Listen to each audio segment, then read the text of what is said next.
तो पहली चीज जिसके कारण हम अपना विजन नहीं डिस्कवर करते वो है सेलिंग आवर सेल्फ शॉर्ट, खुद को कम समझना, सेल्फ डेप्रिकेशन। दूसरा क्या है? सिक्योरिटी। तीसरा क्या है? कंपटीशन का डर। चौथा क्या है? चौथा है पेरेंटल डिक्टेशन। पापा कहते हैं जितनी चादर है उतना ही पैर फैलाना है। पापा ने कहा है रिस्क नहीं लेते, तो पापा कहते हैं चादर जितनी है उतने पैर पसारो। पापा कहते हैं, मम्मी कहती है भाई फिजूल खर्ची मत कर। हमारे घर के सारे मेंबर्स कहते हैं कि भैया पैसा बचाओ। हमारे घर के सब लोग कहते हैं पैसा कमाना बड़ा मुश्किल है। हमारे घर के सब लोग कहते हैं बड़ा काम करेगा तू, चुपचाप रहे, सिक्योरिटी रहे, हमने बोला ना वो कर। कुछ भी आप घर वालों को बोल दो, आप घर वालों को बोल के देखो मैं एडवेंचर ट्रिप पे डालूं, घर का कोई ना कोई मेंबर कहेगा क्या जरूरत है, आर यू मैड, कहीं नहीं जाएगा, इधर बैठ, टांग तुड़वाएगा अपनी। अरे भाई वो चाहते हैं क्या कि टांग तुड़वाएं? हम नहीं चाहते ना, फिर भी है ना। वो दीपक भाई को पूछो, वो किचन में स्लिप होके गिर गए, टांग टूट गई। तो टांग तो कहीं पे भी टूट सकती है जिसकी टूटनी है, लेकिन घर वाले पेरेंटल डिक्टेशन देके हमें कहीं नहीं भेजते हैं। पेरेंटल डिक्टेशन हमें बताती है तू कमजोर है, पेरेंटल डिक्टेशन बताती है तू संभाल नहीं पाएगा, तू भोला है, तू यू नो बहुत ही इनोसेंट है, तुझे कोई बेवकूफ बना रहा है, तू केपेबल नहीं है भाई उस सारी स्ट्रगल को झेलने के। हमारी पेरेंटल डिक्टेशन बताती है कि भाई नहीं, इस भगत सिंह बनेगा तो दूसरे के घर में बनेगा, ये क्रांतिकारी विचार अच्छे हैं बट इसके ऊपर अमल करना नहीं होता है कभी भी। बड़ा सोचना होता है अपनी जिंदगी में अच्छा करने के लिए, लेकिन कभी भी बड़ा करना नहीं होता है, क्योंकि बड़ा करने में कभी कभी घर बिक जाता है। और घर हम कैसे बेच दें? हमने पता है तेरे दादाजी ने 50 साल सोचा कि ऐसा घर बने, और उसके बाद पापा ने 25 साल सोचा, 30 साल सोचा, नहीं पापा ने भी 50 साल सोचा कि घर ऐसा बने। फिर तू आके जब 20 साल का हो गया, यानी 50, 100 और 20, 120 साल के बाद घर बनाए, और ये घर बिक जाए तेरे एक ड्रीम के कारण, तेरे एक पागलपन के कारण, ऐसा तो हम होने ही नहीं देंगे। तो घर वाले 2 रीजन से आपको आगे नहीं बढ़ने देंगे। एक, उनको डर है कि उनका कंफर्ट छिन जाएगा, और दूसरा उनको डर है कि आपका कंफर्ट छिन जाएगा। पेरेंट्स, अच्छा सिर्फ पेरेंट्स की बात नहीं हो रही है यहाँ, दादा दादी की भी बात हो रही है, या पूरे सोसाइटी की बात हो रही है। आप सोसाइटी से क्या सीख रहे हो? एंड 5वां रीजन जिसके कारण दुनिया अपने विजन की तरफ कभी जाना ही नहीं चाहती, भैया रिस्पॉन्सिबिलिटी बहुत है। I can't. अभी तो बच्चे बड़े हैं, बच्चे बड़े हो जाएंगे, उसके बाद बच्चों की शादियां हो जाएगी, उसके बाद उनकी स्कूलिंग हो जाएगी, उसके बाद मम्मी पापा बूढ़े हैं उनकी सेवा कर लूं, उसके बाद थोड़ा 10-5 लाख रुपए और इकट्ठा हो जाए, उसके बाद फैमिली को सिक्योर कर दूं, उसके बाद अरे कौन से दिन कोई इंसान पूरी तरह से डिसाइड कर सकता है कि फैमिली पूरी सिक्योर हो चुकी है? कोई दिन नहीं है ऐसा, कोई दिन आएगा भी नहीं है ऐसा। तो फिर जब कभी आ ही नहीं सकता वो दिन, तो फिर क्या करना है डॉक्टर साहब? क्योंकि आपको भी बड़ा विजन लेना है तो यही करना है। और सबसे छठा और सबसे मोस्ट इंपॉर्टेंट रीजन जिसके कारण लोग अपना डिस्कवरी करते ही नहीं है, क्योंकि बाप ऑफ ऑल फियर। आप में से कितने लोगों को ना, जब कंट्री के अंदर कोई बहुत बड़ी कोई भी चैलेंज को देखते हो आप कंट्री के अंदर, मान लीजिए आप भ्रष्टाचार को देखते हो, तो कितने लोगों का खून उबलता है? हाथ उठाएं।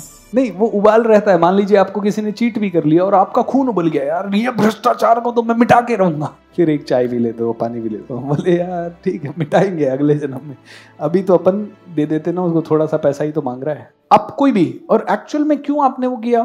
क्योंकि कहीं ना कहीं आपको डर है कि मेरा काम रुक गया तो आपका खून तो खोलता है, लेकिन कहीं ना कहीं वो तुरंत कई भी और चीजें, एजुकेशन, किसी को लगता है कि एजुकेशन सिस्टम बेटर होना चाहिए और मैं एजुकेशन सिस्टम के लिए करूं, फिर जैसे ही हम देखते हैं यार इतना बड़ा सिस्टम है यार, मैं कैसे। अब 1 मिनट के लिए सोचते हैं, कोई भी क्रांतिकारी भाई हमारा या कोई भी फौजी भाई अगर देखे यार ये तो इतनी बड़ी सल्तनत है यार, इसको कैसे हटाएंगे हम। कोई भी एक छोटा सा रियासत का राजा, महाराणा प्रताप मान लीजिए, महाराणा प्रताप देखें कि अकबर का तो साम्राज्य बहुत बड़ा है यार, हम तो सिर्फ एक चित्तौड़ के राजा हैं, ये तो पता नहीं कितनी दूर दूर का राजा है, इससे लड़ लेंगे यार कैसे।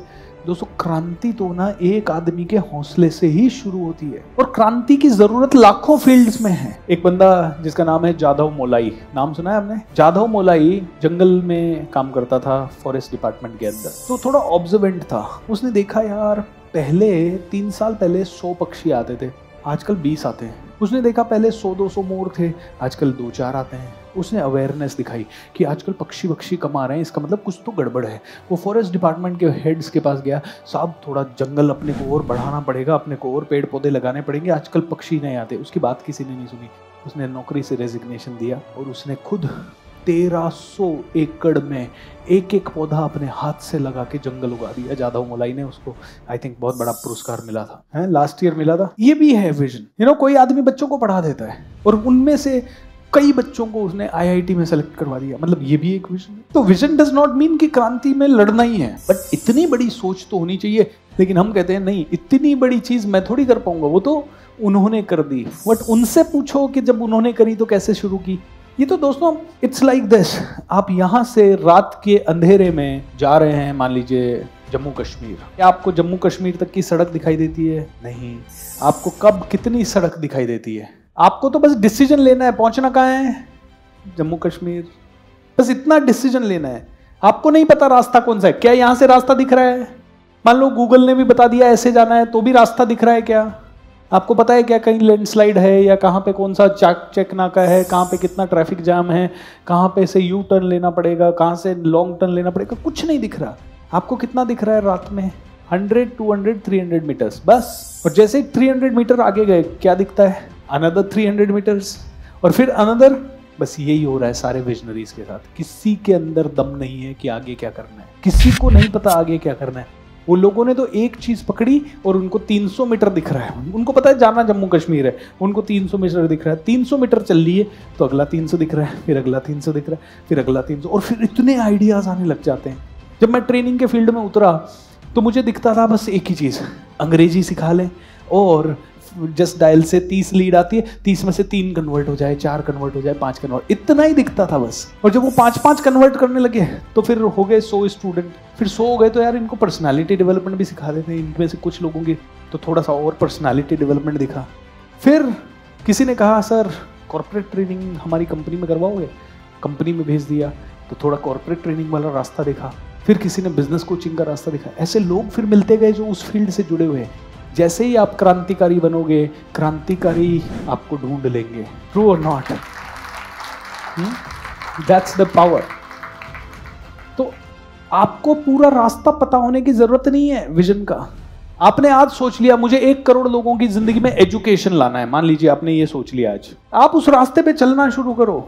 लोग आइडिया देने वाले 100 मिल जाएंगे, क्योंकि जो आपका विजन है या जो आपकी थॉट है ना, वो कई मुर्दों की थॉट है।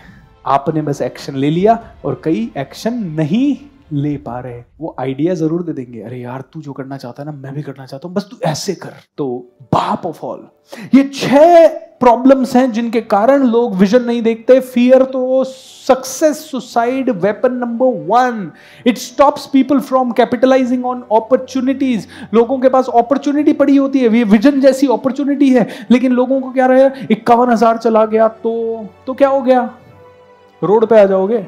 Fear is actually, it makes people sick and shortens the life. One of the biggest reasons why, आपने कभी 90% आप विजनरीज को देखना 90 साल जीते हैं, 100 साल जीते हैं, 88 ईयर्स जीते हैं। ये पॉलिटिशियंस देख लो, सब हट्टे कट्टे हैं, मोटे तगड़े हैं, लेकिन 80-90 साल तक जीते हैं, क्योंकि इनको कोई चीज है जो ड्राइव करती है, इनको कोई चीज है जो पुल करती है, इनको कोई चीज है जो चलाती है, इनको कोई चीज है जो अपने आप इतना काम करवा लेती है। इनके अंदर कुछ अलग नशा है।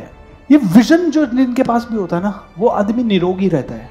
ये विजन जिनके पास भी होता है ना, वो आदमी शरीर से एक्टिव रहता है, मन से एक्टिव रहता है, उसके रिलेशनशिप एक्टिव रहते हैं। ये लोग सुबह 5-5 बजे, आप और मैं तो क्या 4-5 दिन अगर जल्दी उठ जाते तो हम उसकी बखान करने लगा, मैं जल्दी उठा। ये लोग तो सालों तक बार हर महीने इनके पास पता नहीं कितने इतने दिन आते हैं जहां इनको बेचारों को रात को 2 बजे घर पहुंचने को मिलता है और सुबह 4-5 बजे फिर निकलना पड़ जाता है कभी। और आज ये कहाँ है, इनका बुलावा आ गया। अभी परसों मैं गजेंद्र सिंह जी से मिलने गया, मैं 3 बार उनका अपॉइंटमेंट लेके, कंफर्म्ड अपॉइंटमेंट के साथ 3 बार उनसे मिलने के लिए गया, और तीनों बार वो घर आते आते उनको डिटूर कर दिया गया, कभी पंजाब, कभी कहीं दंगे हो गए उधर, कभी कहीं। 3 बार के बाद चौथी बार 3 बार मुझे अपॉइंटमेंट मिलके 3 बार मैं दिल्ली स्पेशली गया। अहमदाबाद में जीत का जुनून चल रहा था, मेरे पास फोन आया, कल सुबह गजेंद्र सिंह जी का अपॉइंटमेंट मिला, अगर आप फ्री हो तो आ जाओ। मैंने कहा हाँ कल मैं आ सकता हूँ।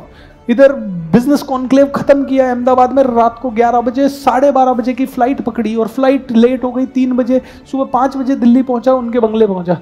अरे यार साहब को तो पंजाब भेज दिया। ये होता है इन लोगों के साथ। ये लोग तो पूरा वो कहते हैं ना एक हवाई जहाज बने रहते हैं, तो ये इनके साथ होता है। और ये लोग बीमार नहीं पड़ते यार, बहुत कम लोग पड़ते हैं इनमें से बीमार। ये हमेशा एक्टिव रहते हैं, ये हमेशा पावरफुल रहते हैं। आप देखो किसी नेता का नाम आपने 30 साल पहले सुना था, आज भी सुन रहे होंगे।